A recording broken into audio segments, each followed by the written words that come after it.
Oh my God, the camera. I didn't know yet, but this is the moment when my DJI Osmo Pocket 3 turned into a $600 paperweight. And to make matters worse, I didn't know that the torrential rain soaking my backpack and killing my camera was just the start of my problems. Because not only was this damage not covered under warranty, but according to DJI, they didn't even have the parts to fix it. And what DJI did was, quite frankly, a little shocking in 2025, but not in the way you might expect. So, a few months ago, I went to Chicago to visit some friends, took my family out, and we decided we were gonna pack up all the kids and go see a concert at Ravinia, which is this great outdoor venue in Chicago. However, what started out as a wonderful evening going to see Weird Al Yankovic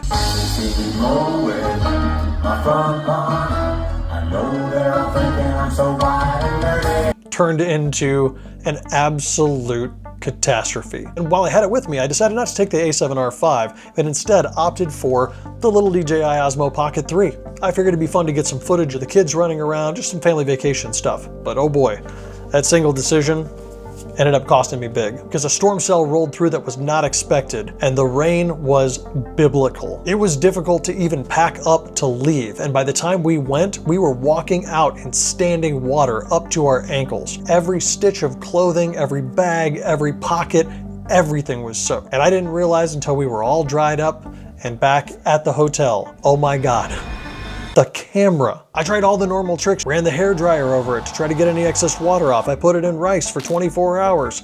Everything that I did, nothing worked. I haven't even had this camera for very long, and it is one of my go-to everyday carry options that I absolutely love. The pocketability, the options to be able to have it over in the tilter rig for stable footage, all of that is great. And now, despite my best efforts, I've got a $600 paperweight on my hands. So I did what anybody else would do. I reached out to DJI's customer support. Now, I don't know if you're like me, but most customer service experiences these days, suboptimal would be generous. To get anything done is like pulling teeth. So I had low expectations going in, but this was my first time dealing with DJI.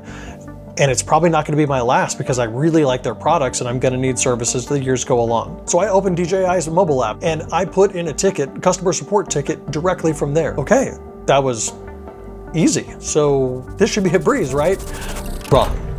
This turned into DJI sending me an email letting me know they can't import the parts that they need to fix my camera. It was gonna be another 60 to 90 days to get these parts. They wouldn't even send me a shipping label to get this to them, because they assumed they were gonna have a whole warehouse full of devices that needed to get fixed that they're waiting on parts for. So I took the only route I had, and I waited, and I waited, and I waited, and I waited. I kept checking back, nothing. Kept checking my email, nothing. And then I got an email from DJI. Your shipping label's ready. The parts are back in stock. It took 60 days.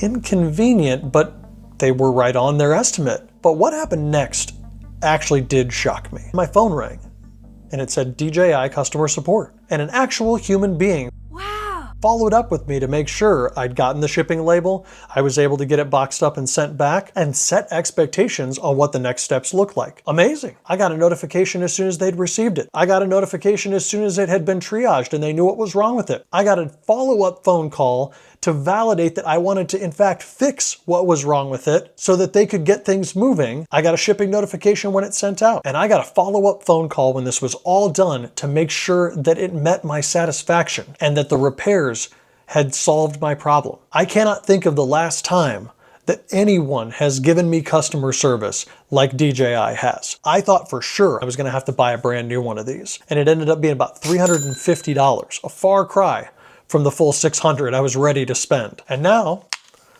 I'm back in action. So the moral of the story here is, number one, DJI's customer support, incredible. Thank you, DJI.